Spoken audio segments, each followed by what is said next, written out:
Hi friends, good evening.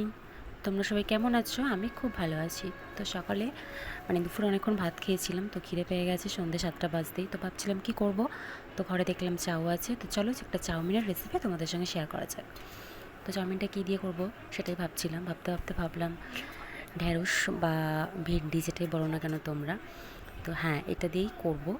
তো দেখতে থাকো পুরোটা কীভাবে আমি চাউমিনটা করি, আর খেতে খুবই টেস্টি হয়। তোমরাও ঘরে একবার বানিয়ে খেয়ে দেখতে পারো, খুবই সুন্দর হয় খেতে।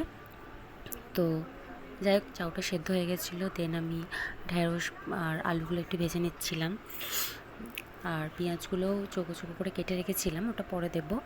তো এরকম ভাজছিলাম আর দুষ্টুকে পড়াচ্ছিলাম। তো ভাজছিলাম। তো এটা খুবই ভালো লাগে একটা চাউমিনের রেসিপি।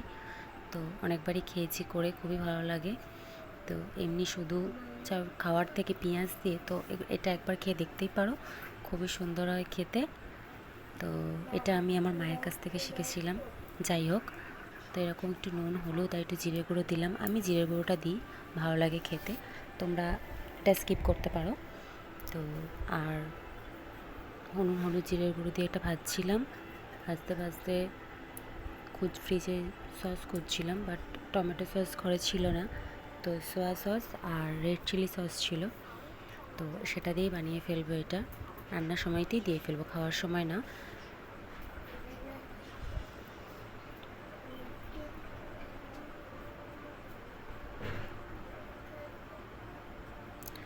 তোমরা কিন্তু অবশ্যই এটা ট্রাই করবে বাড়িতে, কে কে ট্রাই করেছো বা কে কে খেয়েছো অবশ্যই জানিও। তো ভাজাটা অলমোস্ট হয়ে গেছে কিছুটা, 70%। তো এরপর আমি পেঁয়াজগুলো দিয়ে দিলাম, চৌকো চৌকো করে কেটে রাখা আছে পেঁয়াজগুলো, সেগুলো দিয়ে দিলাম, দিয়ে নাড়তে থাকবো, ভাজা হচ্ছে।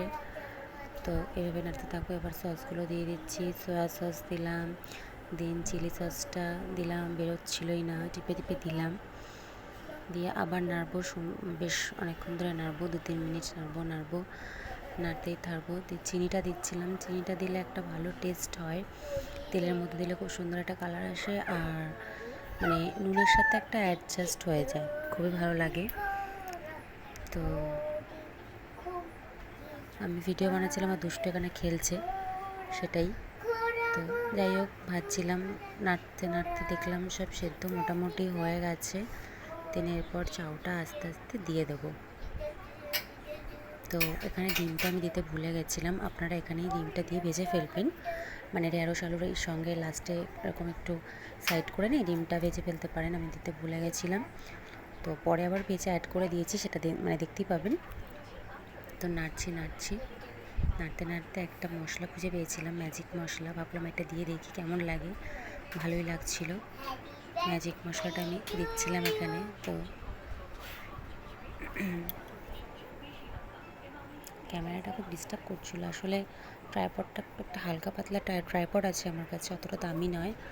কত টাকা নিয়েছিল এটা? এই যে আমি সানরাইজের ম্যাজিক মশলাটা দিয়ে দিচ্ছি, বেশ ভালোই লাগছিলো চাউমিনটা এটা দেওয়ার পর খেতে, আপনারা দিয়ে দেখতে পারেন।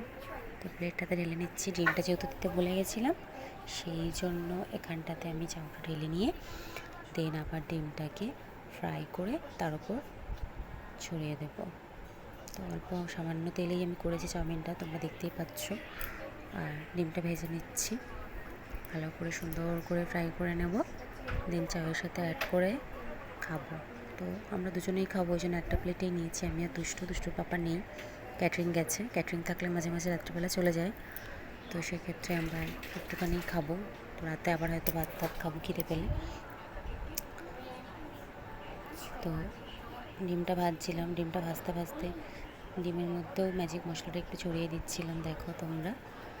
তো বেশ ভালোই লাগছিলো খেতে খাওয়ার সময়। তো এইভাবে সব দিয়ে দিলাম, দিয়ে হয়ে গেছে আমার চাউমিন কমপ্লিট, লেডিস ফিঙ্গার দিয়ে চাউমিন, ঠিক আছে। আর খেতেও বেশ টেস্টি হয়েছে। টাটা।